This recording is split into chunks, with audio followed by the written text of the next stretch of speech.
You're listening to Solder and Soot, a NARSA Idea podcast. I'm Bobby Duran. I'm Nathan Ingrao. How's it going, Bobby? Going great. Just got back from Apex, our annual visit to Vegas. We had a great show, great turnout at my favorite event of the show, which is the NARSA Member Appreciation Reception. Just a great collection of cooling systems professionals. I don't think there's any place like that, any event like that in the world. And seeing old friends, meeting new people, and just having a great time. No, I have to agree on your sentiment there. We had an awesome week, fantastic week at Apex. We had two really good events. We're going to get into more of that with our guest, Corey Roppel, NARSA President from Roppel Industries. Yes, actually, we'll do a little recap of the year. And but before we get started, let's make sure to thank our sponsors. As always, we'd like to thank Johnson Manufacturing for supporting the Solder and Soot podcast. Johnson has always supported NARSA Idea and our mission. One major way this year was hosting our 2025 Spring Conference in Iowa and allowing us to connect members from all around the world. I'm a proud user of Johnson products and highly recommend them as a company, and we thank them for their support. Absolutely. Also want to thank For Our Fasteners, our other podcast sponsor. If you're looking for top quality industrial fasteners that combine durability and precision, For Our Fasteners offers custom engineered solutions, competitive pricing, and fast nationwide shipping on everything from hex cap screws to abrasives. Trust For Our Fasteners for all your fastening needs. Visit forourfasteners.com to learn more.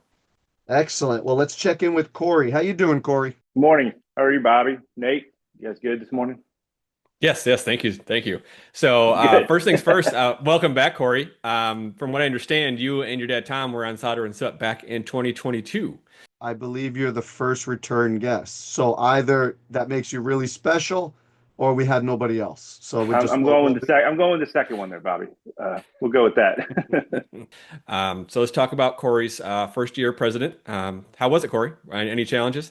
No, the first year was great. Honestly, it was a little more challenging than what I thought, but honestly, with the help of you, Nate, and Linda, my job was actually pretty easy. But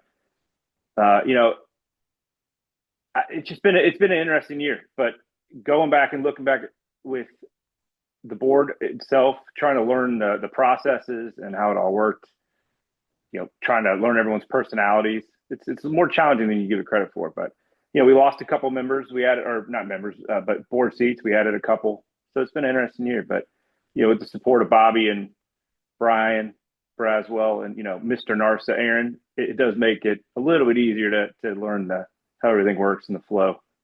So it's been good. Good year.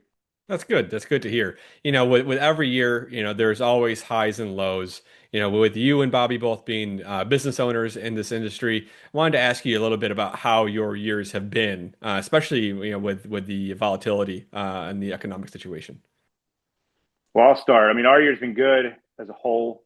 We kind of have two divisions. We classify our distribution, and then we have the shop side. The shop side's been great. Distribution's been up and down, but I'm going to let Bobby get on a rant here in a minute about tariffs. But that's been the biggest challenge for us, honestly, is, we thought we did a good job in conquering that a few years ago when this was first input, but this one's just been so much different. The unknown has just really been challenging for us as a whole. But overall, though, things are really good. We're starting to see an uptick in, compared to a couple of years ago with COVID and everything else. So it's been pretty good. From my end, I would concur. Similar to Corey, we have, shops and we have distribution, as well as manufacturing. On the distribution side, I think you're seeing even more market penetration on the truck side. It seems that everybody has it. I would say this is similar to what happened in the car radiator industry, 25 years ago, which is fine. I mean, my dad always said the only constant in business is change.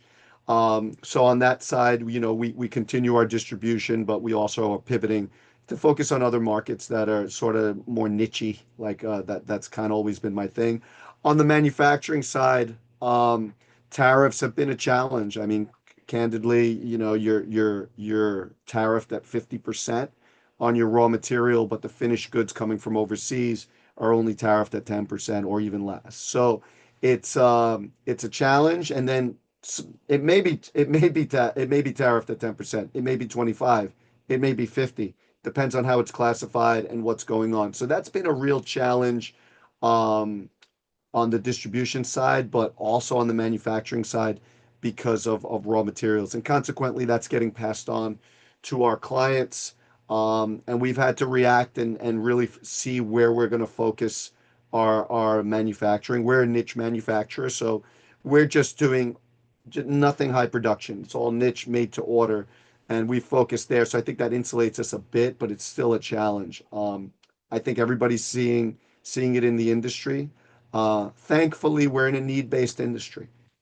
So, so if you're focusing on the right sectors, the price is a challenge, but at the end of the day, people need air conditioning, people need to cool generators, people need to cool their trucks, and they'll find it. So I'm thankful we're in that industry. So yeah, it's been a challenge. Corey, we're in the same arena, battling Yeah, the same gladiators. yeah, it's crazy. Have you seen also some of the acquisition side? We're starting to see more and more, especially now.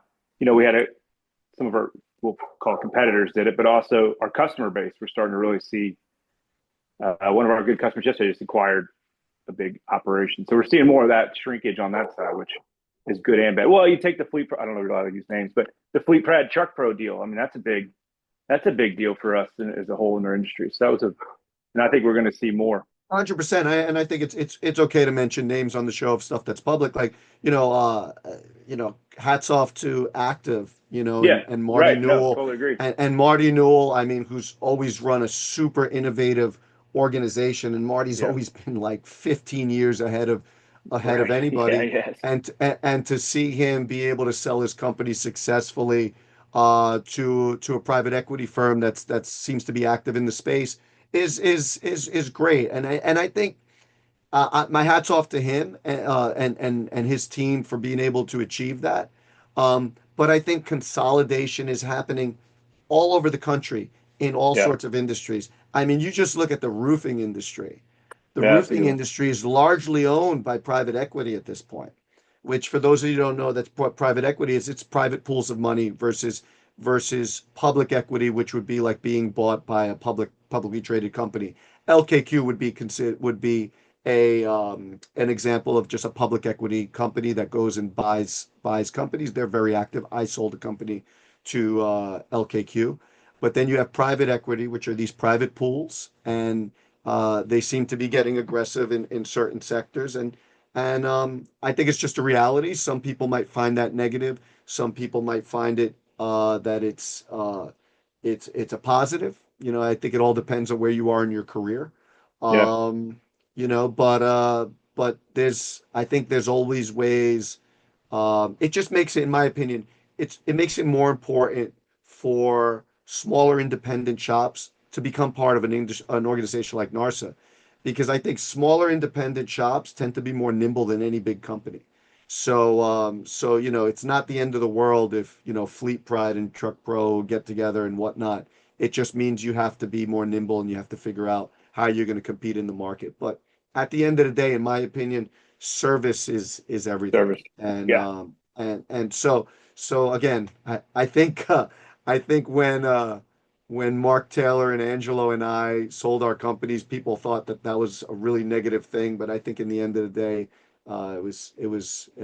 life went on, and I think that'll continue to happen in our industry as well, and in all industries, Mm.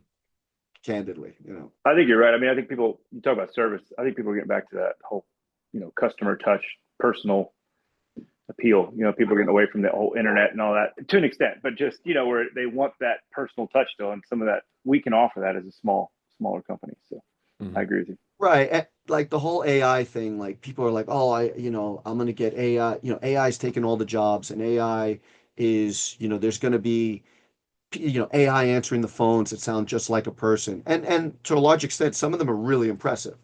But at the end of the day, I think, and I could be wrong, but I think this younger generation that has people skills, that knows how to look people in the eye, that knows how to shake a hand, and knows how to give really good service.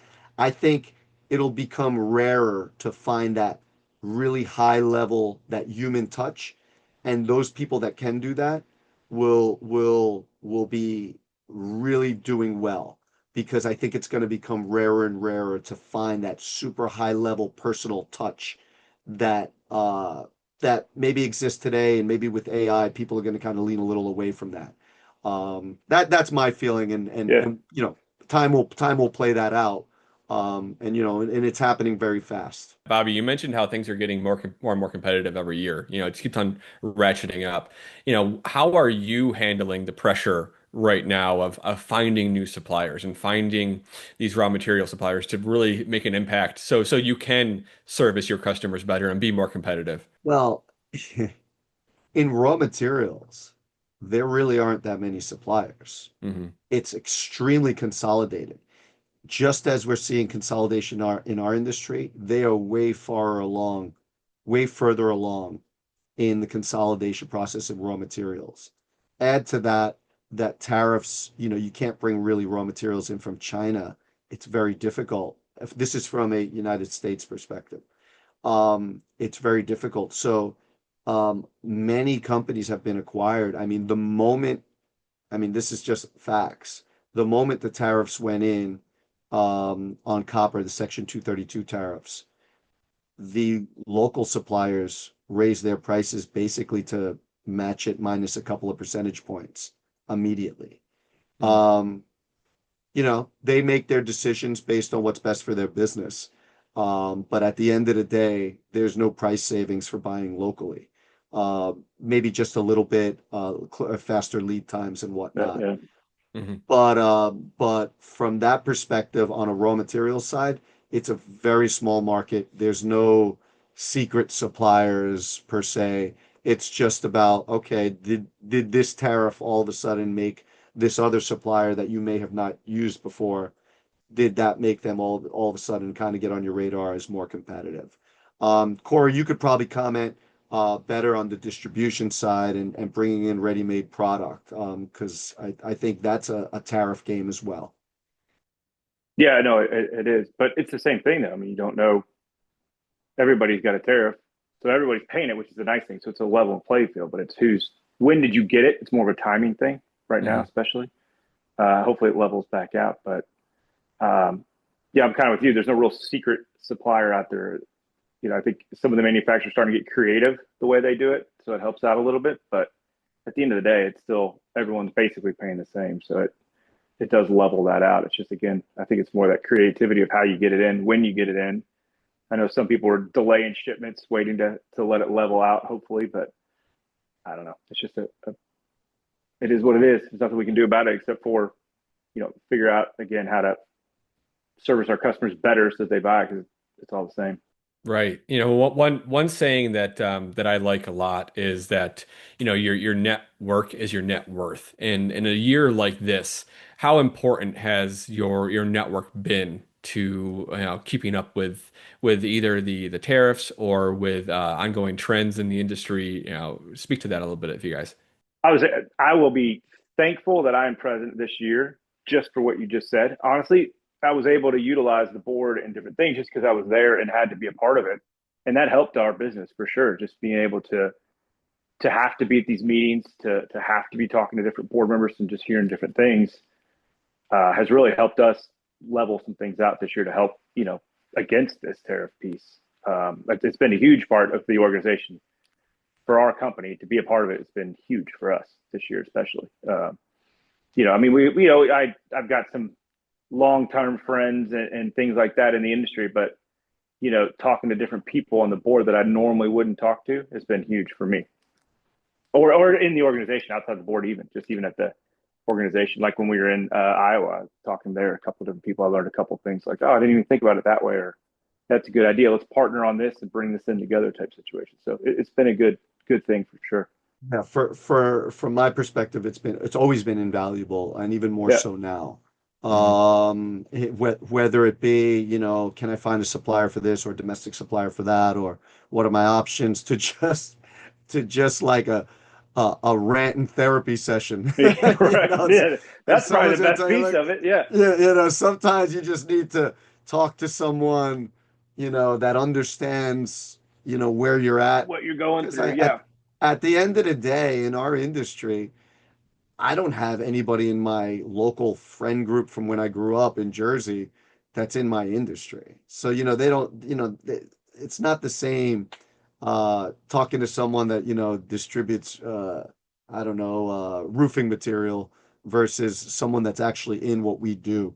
I wrote it in my article, but like my group, I'm telling you, they think I'm either a drug dealer, in the mob, something, because trying to explain what we do is impossible. So you're right. I mean, trying to explain a tariff on a copper radiator versus aluminum or whatever, they're like looking at you like you have six heads, So it's just that, to your point in the very beginning, that's Apex. I mean, that's why I thought this event was so important.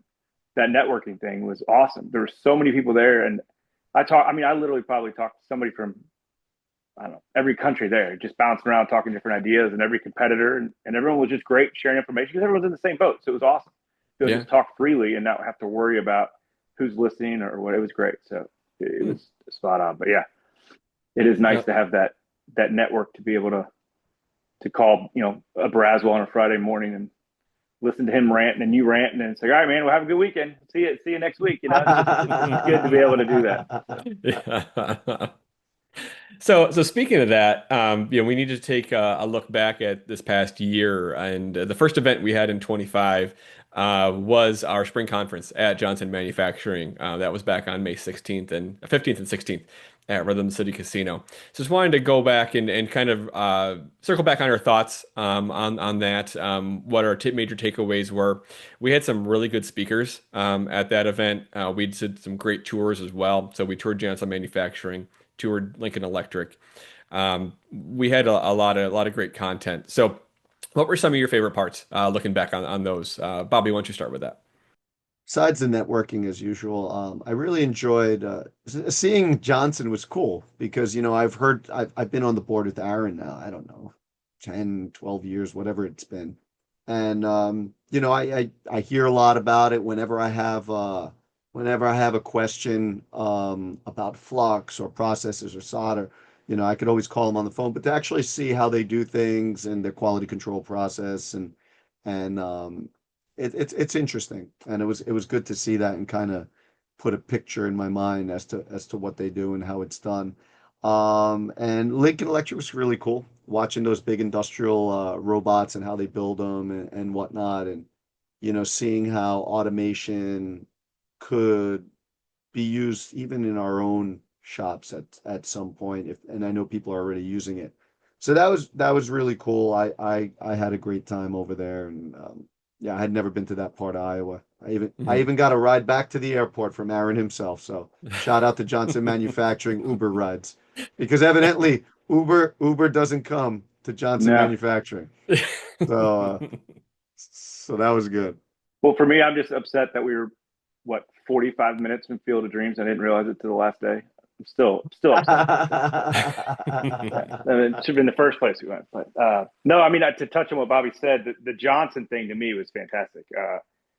Again, known Aaron for a while and had no idea what went into what they do. But I think that the greatest thing at Johnson was the staff. They were all so just happy to be there, and just, I don't know, they all knew their stuff. I mean, it was just fascinating talking to them and how proud they were of the products they produced. So that was really cool. And then at Lincoln, I mean, I'm still amazed by those jigs, just the jigs itself. I mean, what they put in for a door or whatever it was, I couldn't believe it. I mean, the rotating and all that, it was so fascinating. See, I've never seen anything like that personally. So I thought that was a really cool experience to be able to see.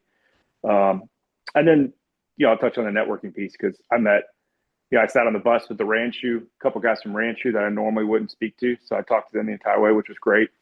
I met Dan from Montana, a new member. He actually took me. He was my Uber to the airport, so that was nice.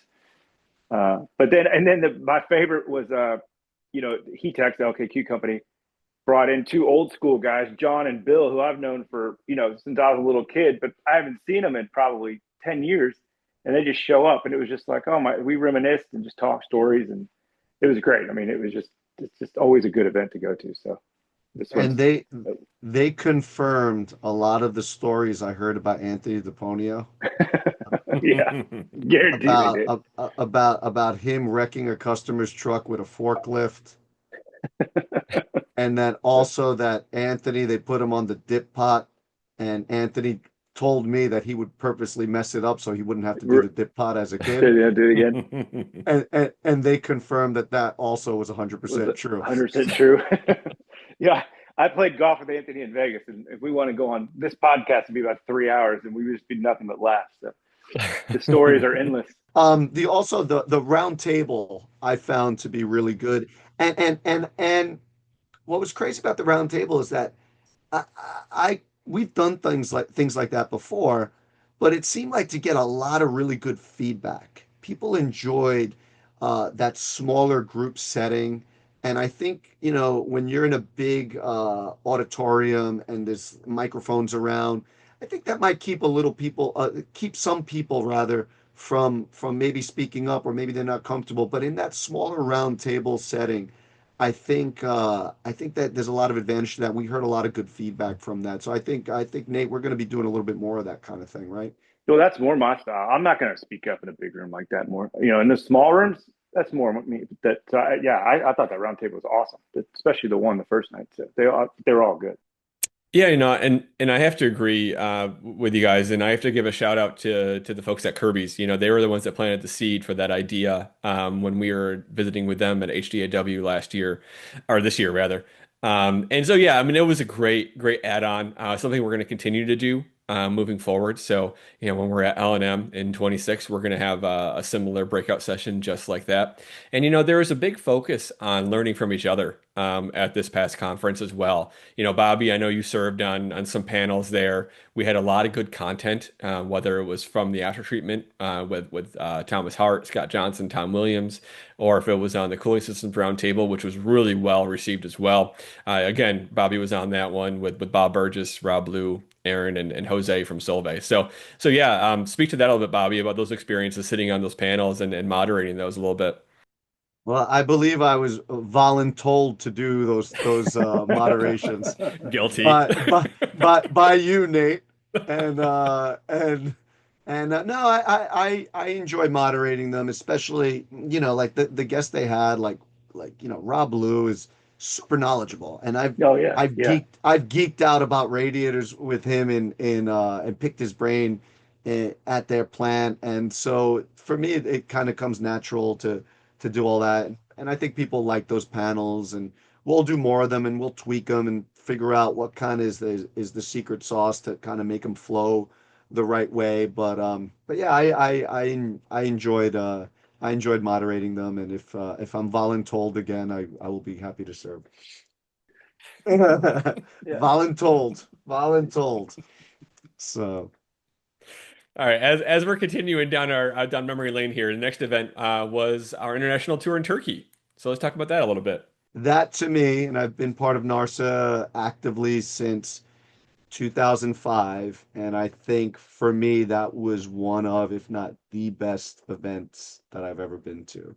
Um, Particularly because it had a really great balance of learning, of seeing factories, of meeting people, of networking, but also the recreational side, which Linda was able to put together just a phenomenal touring part of it, which was mostly towards the tail end, last 3 days.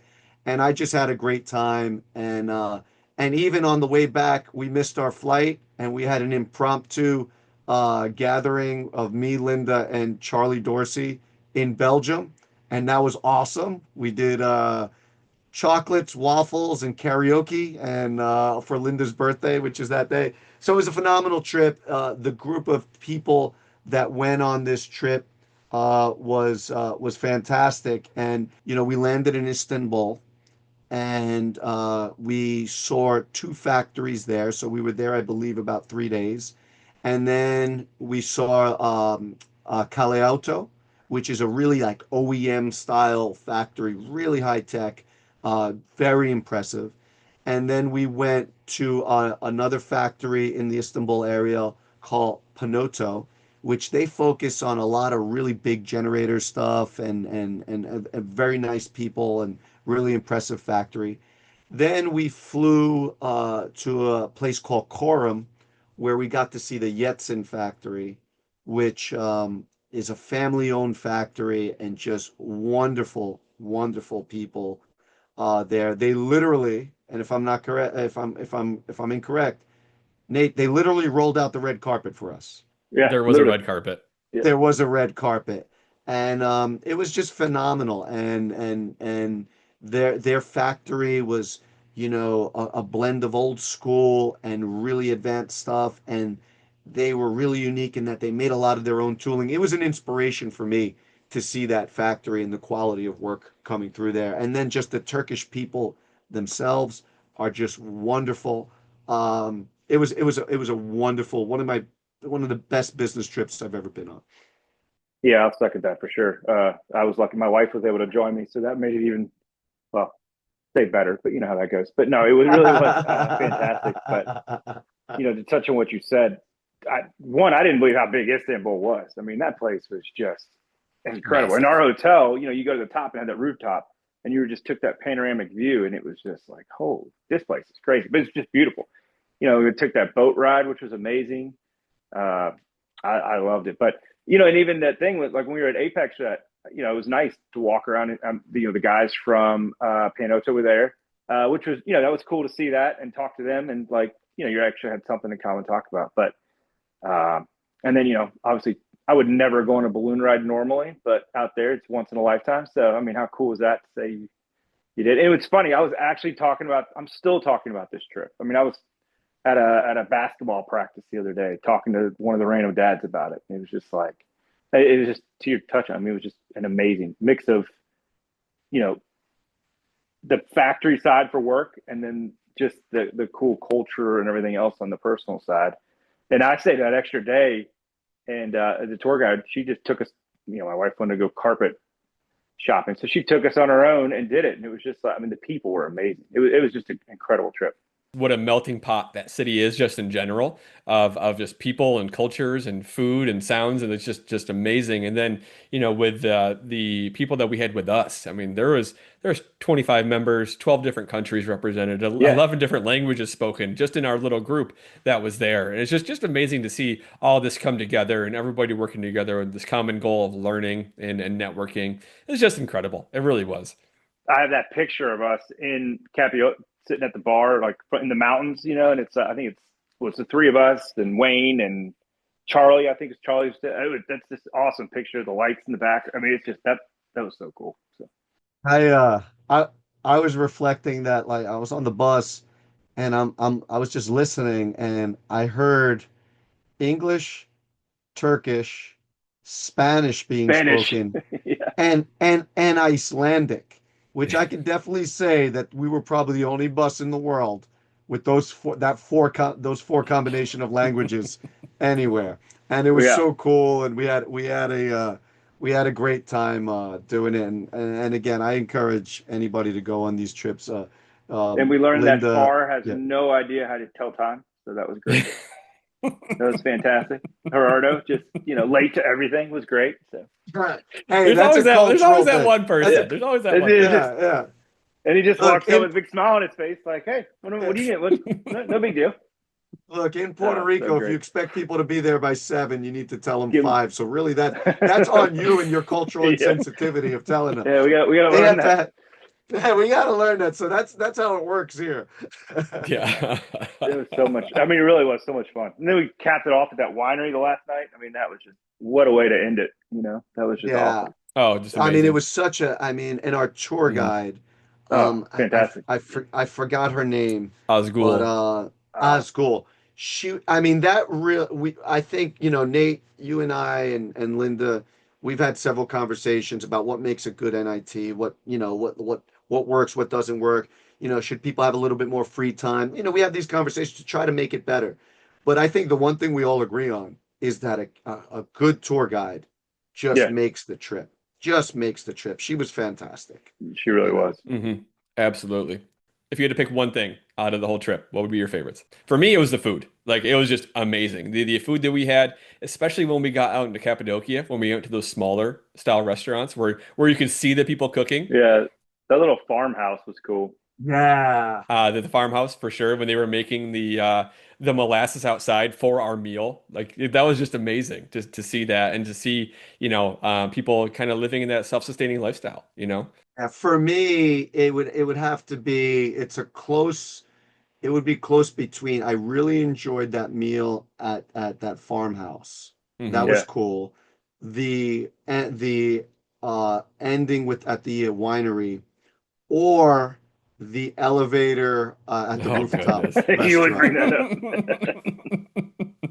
You got to bring that up. One of those. I'm not sure which one, but I don't know if it's my favorite part, but it's definitely memorable. Yeah. For those that don't know, the elevator incident, we had a group of members that got trapped in an elevator for about, How many got stuck on there? I think it was 7 or 8. And they were stuck for 10, 15 minutes, something like that. 17 minutes. And it was like 200 degrees. And that was the worst part, how hot it was. Yeah. At first, it was kind of funny. We were cracking jokes outside, and we're like, "Wait a minute, this door's not opening. We should." It's time to get a little concerned here. But everyone did end up being okay. They got off the elevator. We salvaged the evening. I will say, just for anybody that is considering going on an NIT in the future, the elevator incident involved Linda. The balloon sort of crash landing Involved Linda. involved Linda, I see where this trend's going. and also missing our flight in Belgium involved Linda. So you may want to consider private transportation. Yeah. You know, Yeah. If there's one seat left in the cab and Linda's in there, you wait for the next one. don't Get the take next it. cab. And, Yeah, get the next cab. and look, if you see Linda in the elevator, take the stairs. So no, it was a great time. Again, the chemistry of all the people. When we started conceiving of this NIT back in, I think, 2017 or something like that. This is exactly what I had envisioned. Like, something like this was exactly the way it should go, and I was thrilled. I was thrilled, and I can't wait for the next one. Absolutely. And planning is underway for that right now, actually. So there will be some announcements coming out very, very soon for 2026. So if you feel like you missed out in years past, this could be a good one to join us for. And like I mentioned, we're going to be announcing that very soon. But moving on here, the next event we had was our Apex Week. So let's dig into that a little bit, Bobby. Apex was great. It started out with the Seekins Cup Challenge, which I love that golf course, which is nice hat, which Very is nice no hat. longer Rio Seco. It's called, what is it? Circuit. Called Circuit Golf Club. Yep. Great spot. Highly recommended. We had, I think it was our record number of golfers, Nate. Is that correct? It was, yeah, yeah. We had 40 golfers this year, which was awesome to see. That number keeps on growing every year. It's a really fun event, even if you're not a great golfer. It doesn't matter. I mean, we have like what, six great golfers that play in this event, Yeah. and yeah, don't be afraid that you're going to stink up the course because no one's worse than me or Bobby, right? So. Yeah, we're playing a scramble. I'm not that bad, Nate. I'm okay.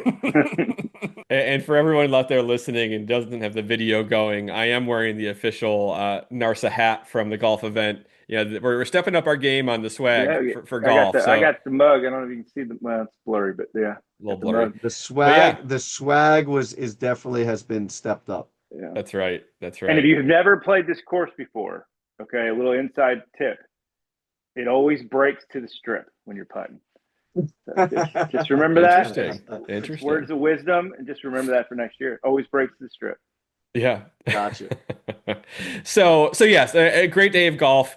We had great weather. The course is amazing. If you're considering that moving forward in the coming years, please do. It's a lot of fun. So moving on to the show, let's talk about the Apex show a little bit. I I'll start. I had to end up cutting my trip a little bit short for some airport issues, but I mean the event itself Tuesday, I thought was great. It was a good crowd. It flowed nice. I thought our section looked awesome. It is funny when you walk At one point though, I did leave because I was like, all right, I gotta like take a break from all these side conversations because literally you walk down every aisle and you see somebody you know and you start another conversation, which is great. But I thought it was a fantastic day at the actual show for me personally. Yeah, the layout of our section, I really liked a lot this year. Yeah, I felt like it flowed really well. Like I said, seeing all the familiar faces is fantastic in that NARSA section. Yeah, and I always encourage people, and it's really hard to walk that section and not get stuck into 4 or 5 conversations. But I always try to take time. I went and walked Caesars, which is kind of like the international area. I always tell people you should walk through there. It's a much better setup than when everybody was kind of in the first floor, which is now Joe's Garage. I think they kind of listen to their exhibitors, and I think that's been a good job. Unfortunately, I didn't have time to get over to SEMA, but I hear that was really awesome as well. Yeah, and Apex was doing some different things this year too. Did you notice the DJs in the hallways and live bands, and they had a pop-up tattoo shop in Did Joe's you show Garage him your as tattoo, well. Nate? Show him your Uh, Did recent you get an tattoo. You got Apex? it. Did you get an Apex tattoo? it is not for public consumption, I can tell you that.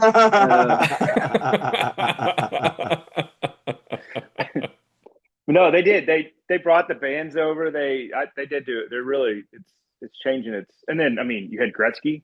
I mean Oh come on, yeah, that's right. pretty awesome right there. So hmm that's the hmm speaker. But Yeah, yeah, I yeah. thought they did a good job. And then Tuesday night, we had our member reception. We had about 180 members walk through those doors, which was great to see. So many great conversations had that night. 18 different countries represented. So I mean, it's the place to be for anyone that wants to network within the NARSA community. I can't really expand on that anymore. I mean, it's where you need to be. Yeah, it's the only place where I can see, people from everywhere, from the Bahamas, from, one of the guys I hadn't seen in a while that was on NIT, he's from Cameroon, this hmm Jeremy, like, Yeah. so, there's no other place you can get together and do that. A lot of us may go to Automechanica in Germany, but there's no room where you can get together with all the other cooling professionals over there and do it. Unless Nate, we have a little event attached to Automechanica in Germany. Hey, Germany. Like never like say what like never. what like what we did in FabTech. We had hmm kind of a little mini Yeah. event, just a little networking social, which was really nice. I think there's going to be a little bit more of that, Nate, in the future, correct? That's a Bobby, you touched on that. Sorry, I don't want to get off Apex, but that FabTech event I thought was great. hmm I met Adam, which I've known from South Point, but still, the next week bought some tanks from him because I didn't even realize that he did that at that time. So it was just that little small group network. It was great. I thought that was a good thing too. But Yeah, yeah, and for sure, coming in 26, we're going to be doing a lot more of those kind of add-on type events for just that are purely networking that are attached to these trade shows for sure. yeah, hmm but yeah, that NARSA though event, the appreciation is just always awesome. I mean, Oh it's yeah. just great to see everybody and have these conversations. But then, like to Bobby, your point, I mean, you're talking to people from all over, which is just awesome to see. It's been a good year though. I mean, really, this was fun to recap. This has been, when you really look, it's been a fantastic year. So what do we got going on next, Nate? What's in the hopper?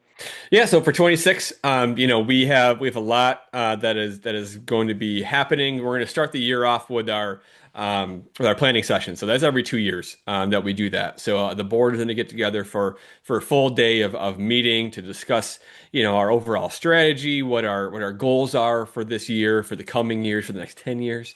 What do we want to Yeah, see the organization become? What direction we want to go in? So I'm really looking forward to that. Having that kind same. of FaceTime with decision makers and the board is going to be invaluable for us, and especially with me being kind of newer. I attended one of these when I was on the board, but being able to run it and to be the kind of the point person there, I'm really looking forward to that as well. As I mentioned, we're going to be doing a lot more of these happy hours, at these events. If we have members attending, you can pretty much count on that we're going to be there doing these add-on events, like FabTech, HDAW, especially with the big ConAg show coming up in March as well. I think that's the one we're going to be at as well. So all this is going to be posted soon, and everyone will be aware well ahead of time for these kind of events. And as it was mentioned when we were recapping golf, we're bringing back awards. So it's been a handful of years since we've done any kind of awards. And the categories we're going to be bringing back are Distinguished Service, Shop of the Year, Impact of the Year, Rising Star Award, Lifetime Achievement, and then Hall of Fame. So we have some people that have been nominated. If any of our listeners out there and members have any suggestions for these kind of categories as well, we're happy to hear it. Reach out to myself or Linda. Let us know. We encourage that. We need to get that. We need more of the members to throw that in there. Otherwise, it's the same, kind of the Absolutely. same people. So yeah, the more we can get our members to throw out names and get us looking that direction, would be fantastic. Yeah, absolutely. And the plan is every year we're going to be doing these awards at the spring conference. So if you want to see the awards, if you want to participate in that, that's the event to be at for those.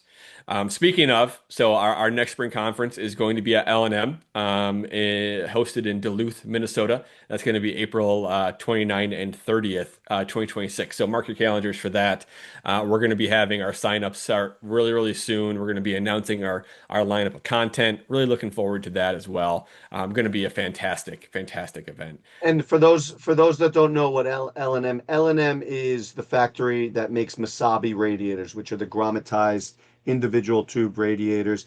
I don't think we've ever done an event or they've ever done an event related to our industry that I know of, and so I think it's going to be a really unique visit for anybody that's into kind of that really heavy duty, mining applications and things like that, where they see a lot of these Masabi radiators. I think you're going to learn a lot, and they're very good people over there, and we're really thankful for them for opening their doors to us. Yeah, it's gonna be a good year. I Mhm. mean, this was a good year, but I think next year's gonna be even better. So Nate, how was your first year? You had some big shoes to fill. Mark Taylor, changed the organization in a very big way. You haven't had experience running an organization like this before. I think you did a great job. But Second that. from your perspective, how was it? It's been a really interesting year, to be honest with you. I came on and with being on the board, I'm familiar with all the intricacies of the organization, but actually being the one to steer the ship here has been a great experience for me. There's been some sleepless nights and some nervous days, but overall, it's been a fantastic experience. I think maybe one of the most difficult things to do is explain to other people outside the industry what I actually do. Like when I tend to tell people like it sounds like I have a made up job. I'm the executive director of an international trade association that focuses on heat exchangers. I mean, like no one believes that. That's actually a real job. You guys, because Corey was mentioning that people think that he's dealing drugs and whatnot, but Yeah, like yeah, you're part yeah, of the CIA or something, right? yeah, You're exactly, you're Yeah. exactly. you're lucky you're already married because you're not meeting anybody with that. You, Oh you no, don't go Yeah. absolutely if not. you go Yeah. if you go to a bar with that line, you ain't meeting. There's nothing's working there. Yeah. No. Yeah. Exactly. No. No, but I mean, it's been good. We have our team has been great, and which has been really made things very easy for me to step in and really run with this role. Linda's fantastic. Roland's been doing great on the business development side. The board as a whole has been super helpful. I have to thank Corey too for being someone I can call on. You as well, Bobby. I feel like we have these relationships where if I need something, I can reach out and get a solution within a half a day, essentially. And same thing on the member side. I hope that our members are finding out that if they reach out to me, I'm going to get an answer for you. So, the networks, the opportunities, it's been wonderful. I'm looking forward to many more years of doing this and growing the organization and growing the member base. The passion that I've found on the board of the members has just been incredible. Like, everyone wanting to help. We're all in this for the organization, not so much for the companies. I mean, at the end of the day, it is, but everybody takes the organization first, which is kind of cool to see. Which I didn't realize that until really the past year or so. So And I'd also like to say that when I was president, I always felt very self-conscious about like I really didn't know my way around the meeting, when to hit the gavel, the Roberts rules. And after Corey being president, I feel a lot you better were an about expert. Yeah, you feel. I'm sure you do, right? Yeah, I'm still learning that one. Yeah. I wish I had it. I had Cahill got he Robert's Rules for Dummies, so I have that now to try and read through. So. That's funny. That's funny. But, Bobby, you mentioned it. Mark and Sandy laid a solid foundation for me to grow. And, without that, I don't think we would have been nearly as successful this year. So I do have to thank them for that. And like I said, really looking forward to all the exciting things we have coming in 26 and beyond. Awesome. Well, Corey, thanks so much for being the first repeat guest Yeah. on Solder and Soot. And thank you for your service as president. It's been awesome. I've watched you grow into the position and really just run the organization in a very professional manner. And I truly thank you for keeping that tradition up. So, and thanks for being on the show. No, thank you guys. It's really been fun. I enjoyed every moment of it. Thank you so much. NARSA Idea's mission statement is one idea, one opportunity, and one connection. If you are not yet a member of NARSA Idea, we'd love to have you join us. Learn about membership by visiting our website, narsa-idea.org. And we want to thank our sponsors for today's episode, Johnson Manufacturing and 4R Fasteners. They've been great supporters of NARSA. Check out our website for updates, including when registration is available for our upcoming 2026 Spring Conference, April 29th and 30th at L&M Radiator in Minnesota. And also stay connected with NARSA by following us on social media at NARSA Now on Facebook, Instagram, and Twitter. We're also active on LinkedIn and YouTube. Just search for NARSA. And don't forget to subscribe to the Solder and Soot wherever you listen to podcasts so you never miss an episode. Thanks for listening. Thank you for listening. We'll see you next time. Happy holidays and Happy New Year.